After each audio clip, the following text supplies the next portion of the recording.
neighbours. Everybody needs good neighbours with a little understanding. You can find the perfect blend. Neighbours should be there for one another. That's when good neighbours become good friends. They're a bit leery, aren't they? Oh, a bit. But I had some wool left over from a scarf I needed years ago. I think they'll look quite sweet and mix and match, don't you? Oh, what does Des think?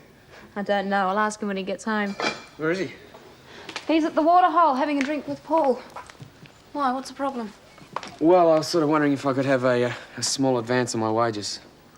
Well, what happened to the money Des gave you last night? Well, I know I used that, but I want to go to the film festival again and take Jane this time, you know. Get her to meet my friends. Well, all right.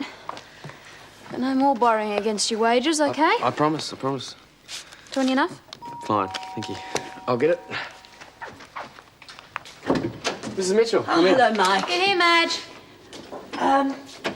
I gather Charlene was here earlier. Yes. Daphne, I'm sorry about the misunderstanding, but the minute she discovered I knew the full story about Warren, she assumed you'd told me. Thanks. There was a bit of aggro when she arrived, but we soon sorted that out. Charlene's pretty reasonable when she's given a chance. I haven't noticed. She wants to leave home. When did she decide that? Tonight, just after she'd spoken to you. Did you put her up to it? Oh, Madge, of course I didn't. All I said to her was that if she's got a problem, she's the only one who can solve it. Nothing more, honestly. Oh, typical of me. Barging in without thinking. Like mother, like daughter. I'm sorry, Daphne. Well, I think most mothers get upset when their kids want to leave home. Oh, but Charlene's such a child. I've got to stop her, but I haven't got a clue how. Then why try? Oh, Daphne, she's hopeless. She doesn't know what goes on in the outside world. Well, maybe it's about time she found out. Once she discovers there's not as much fun out there as she thinks it is, she'll be glad to come home. Oh, I don't know. I'm just so worried about it. I don't think she's ready yet. Mothers never think their kids are ready. Madge, let her go. It's the only way I'll keep her. Surely you wouldn't want to be involved with the day-to-day running of the garage, would you? After all, being a tradesman is all very well for the likes of Rob Lewis, but you're used to cleaner work. Yeah, well, work is work, Mrs. Maggle, and I have no intention of giving that Rob Lewis a free hand with my money. True, there is that to be considered. And I have a much broader vision. I'm sure I could extend that business far beyond what he could do by himself. Nan, do I look all right? Oh, you look lovely, dear. I'm not sure what people wear to film festivals and, well, I'm a bit nervous as to what Mike's uni friends will think of me. They will think that you're absolutely enchanting, my dear. And if I may say so, I think you're dressed very appropriately for an evening of culture. I hope so. Well, if you'll excuse me, I must be going. I'm going to visit Madge. So late? She's having one or two problems with young Charlene, and I feel that I must lend my support. Oh, such a trial, that girl. What on earth has she been up to now? It's a family matter, Mrs. Maggle. You'll understand if I don't discuss it. Of course. Oh, have a good time, Jane. Thanks. Oh, that'll be Mike. I'll let him in. Oh, come in, Mike. You expected? Hi. Hi, Mrs. Maggle. Mike? So, you ready? Am I going crazy or what? I'm sure there was a picture there before. Paul wanted to borrow it.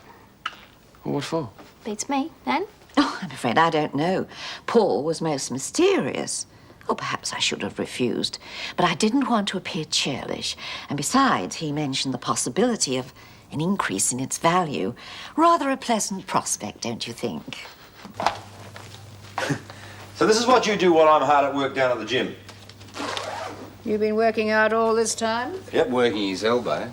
He's been having a beer with Des and me. Uh-huh. Truth will out. Thanks, mate. Scott won't be home for a while. He met some school friends down at the gym. Apart from catching the old man out, I met somebody else down at the waterhole. An old school friend, Mark Gibson. Oh, yes, I remember him. How is he?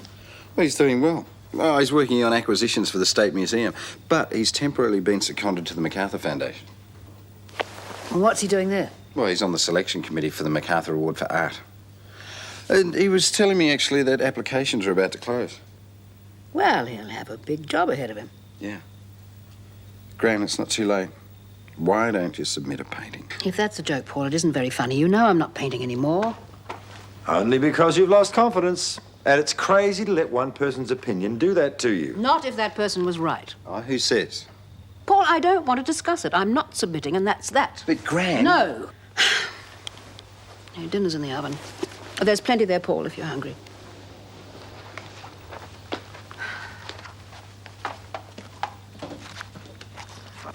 I hope you know what you're doing. She'll be furious when she finds out. Not if the committee likes a painting, she won't. She'll be so pleased she won't have time to be angry with me. You hope.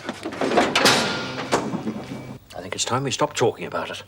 Charlene should be brought from her room right now and be told very firmly that she is not leaving home. Not now, Harold. She's already resentful enough of both of us. We don't want to make things worse. It will make things worse if she thinks we're pandering to her mood. She needs discipline.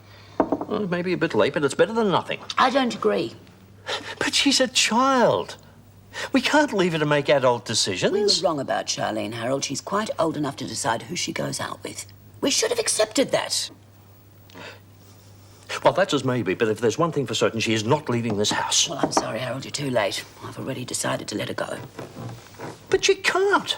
She's far too immature to be left to her own devices. Harold, don't you understand? She is going to go no matter what we say. Now, I would far rather she walked out an open front door than climbed out a window at night. At least this way I know where she is. All right. If you made up your mind, I won't try to dissuade you. Just hope you know what you're doing, that's all.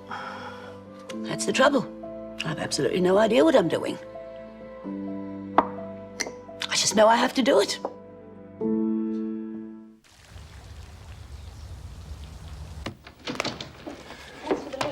My pleasure. Good morning, Morning, ladies. Paul. Good morning. Ooh. Jane, I know work can be boring, but you haven't even started yet. Oh, I'm sorry. I went to a film festival last night with Mike and we got home pretty late. I didn't know you were a film buff. Well, I'm not really.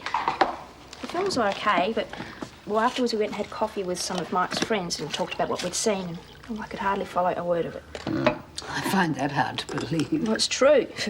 I wasn't about to admit that I couldn't keep up with the conversation, so I just kept quiet. I think they must have thought I was a bit thick. Jane, nobody could ever think that of you. Unless, of course, they were a bit thick themselves. Well, thank you for the vote of confidence. Anytime. Poor old Jane. I can just see those pretentious first-year students having a deep and meaningless discussion about film. So can I, remembering your first days at uni. It was all like that. Briefly, you grew out of it, though. Pleased to hear it. Paul, about last night, I'm sorry I was so defensive about the MacArthur Award. Oh, that's okay, Grant. I know you meant well, but I'm just not prepared to face that sort of challenge again. Can you understand? Of course I can. And I won't press you anymore. I think it's your decision, and you're old enough to make it for yourself. Yes, I think I might be. Are you there, Madge? Come in, Harold. I'm leaving for work in a few minutes, so you won't be able to stay long. No, what I have to say won't take long. It's about Charlene. Oh, Harold, really, I don't want to argue about that any further. Well, neither do I. You don't? I did a lot of thinking after I left here last night about my attitude to Charlene, and I'd been acting like an overbearing father. And if I was honest, I did exactly the same thing with my own children. Didn't work then either. Sorry, Madge. Oh, Harold, you tried to do the right thing. Try telling David that. I practically forced him into doing accountancy. And now I'm lucky if he rings me at Christmas. As for Kerry, the only time I ever know where she is when she writes to me telling me she's run out of money. Look, no matter what trouble you've had with Charlene and Henry, at least you know they genuinely love you. Oh, Harold, you've done your best. Nobody can ask more than that. You know, I am very lucky to have you, to have somebody who really cares what happens to my kids.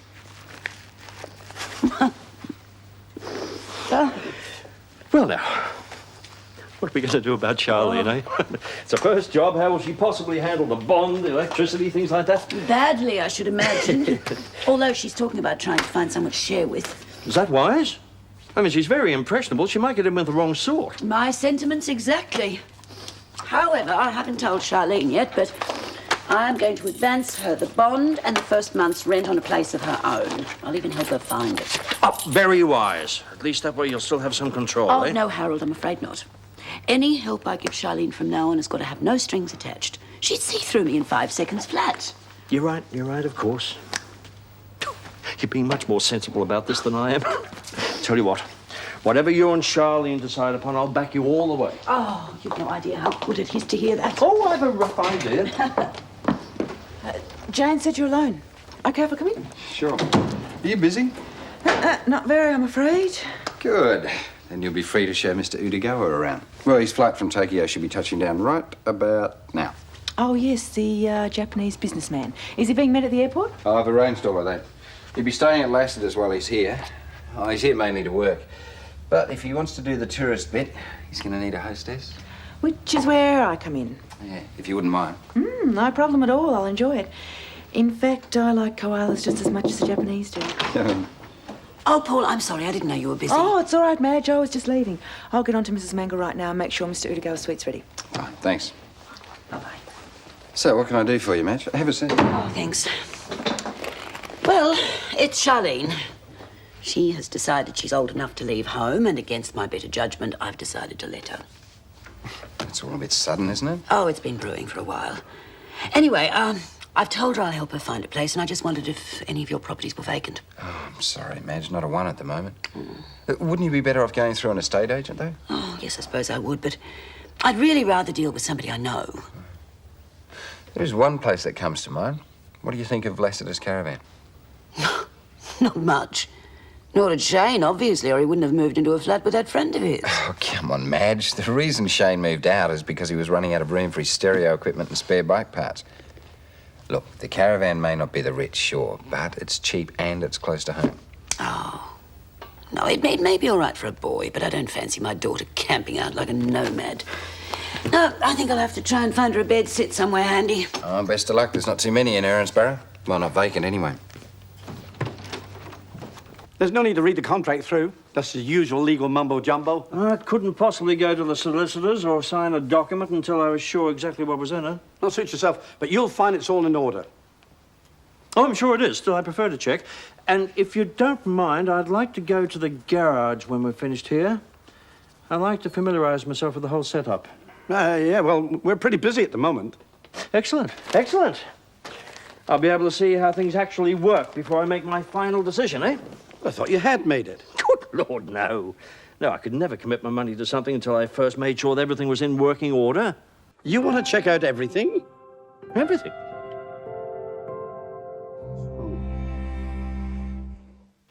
So you had a good time last night? I thought your friends were interesting, and, well, I like listening to them. So you wouldn't mind coming to see some more films? There's some really good ones on this week. That'd be great.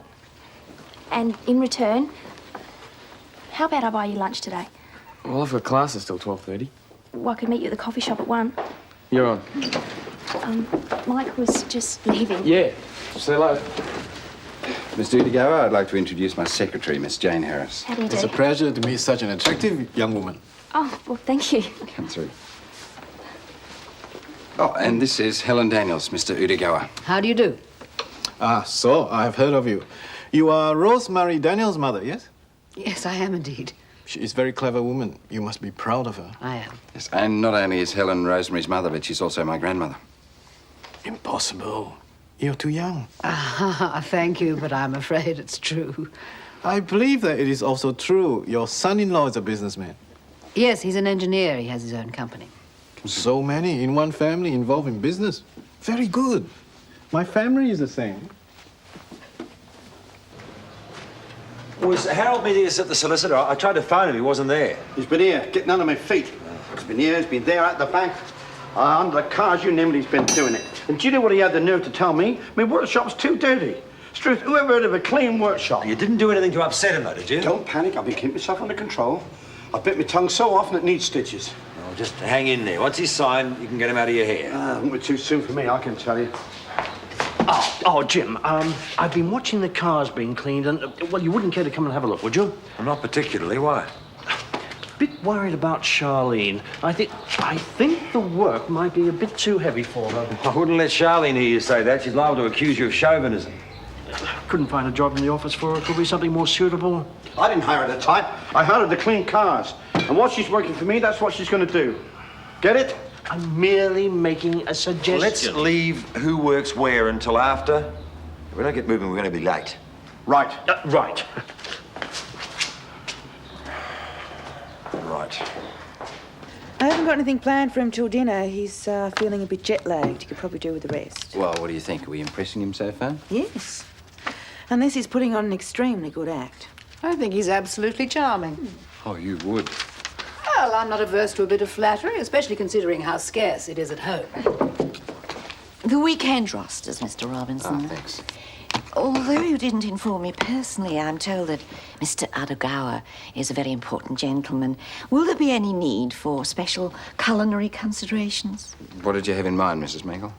Well, I'm not sure. Perhaps seaweed or raw fish, soy sauce? Not necessary. Mr. Udugawa has assured me that when in Rome, do as the Romans. Now, any other problems? Well, I was wondering when I could have back that item you borrowed. Oh, very soon. Well, I won't be needing it much longer. Now, if there's nothing else. No, nothing at all. Excuse me. What on earth would you want to borrow from Nell Mangle? Oh, just a master key. I wanted to get a new one cut. Why didn't you get someone else to do it? Well, I just thought it'd be easier to do it myself. Sorry I'm late. The lecture went way over time. That's okay. What are you reading? It's on film theory and appreciation. Well, Armstrong's no good. It's totally passé. Oh? Tell you who you should be reading. Pierre Torel de Clivedon. Is he a film writer? No, he's a French philosopher, contemporary. Really knows his stuff, you see. That's why the lecture went so long, because we're all talking about him and no one wanted to stop. Perfect timing. I need someone to put out the big garbage bin for me. Someone being me, I suppose. Who else? Won't be long. Is that one of Mike's? No, I borrowed it from the library. Mike says it's old-fashioned. Now he's raving on about some French philosopher I've never even heard of. You know, since he started uni, I just can't keep up with him. It's all new to him, that's all. He's just excited about it. Yeah, I know. But we're both doing such different things, we hardly have anything in common anymore. Well, just because you're doing different things during the daytime doesn't have to change anything. Look at me and Des. You think I'm interested in banking? No way. He's not particularly interested in this place either. But it doesn't stop us loving each other. Do you think I'm overreacting? A little bit. All signed, sealed, and delivered. Feels good. Feel even better once you start making us rich. Don't you worry. Now I've got enough money to expand, there's no end to what I can do. Well, it's all finalised then. We have been to the solicitors, we've signed the contracts, we are now officially partners. I thought you three looked rather pleased with It's yourselves. celebration time, Madge, especially for these two. They can sit back and watch the money roll in while I'm hard at work in the garage. Yeah, well, I won't be sitting back. You're not suggesting I take you on as an apprentice, are you, Harold? Of course not. But it does make sense that the garage take advantage of my managerial skills. I'm going to open up an office there as soon as possible. You're not serious? Of course. But when we started talking about this first, I assumed that, you'd be a silent partner. I have no intention of being silent. I've already seen quite a few things that need changing in that garage, and I intend to see they're taken care of.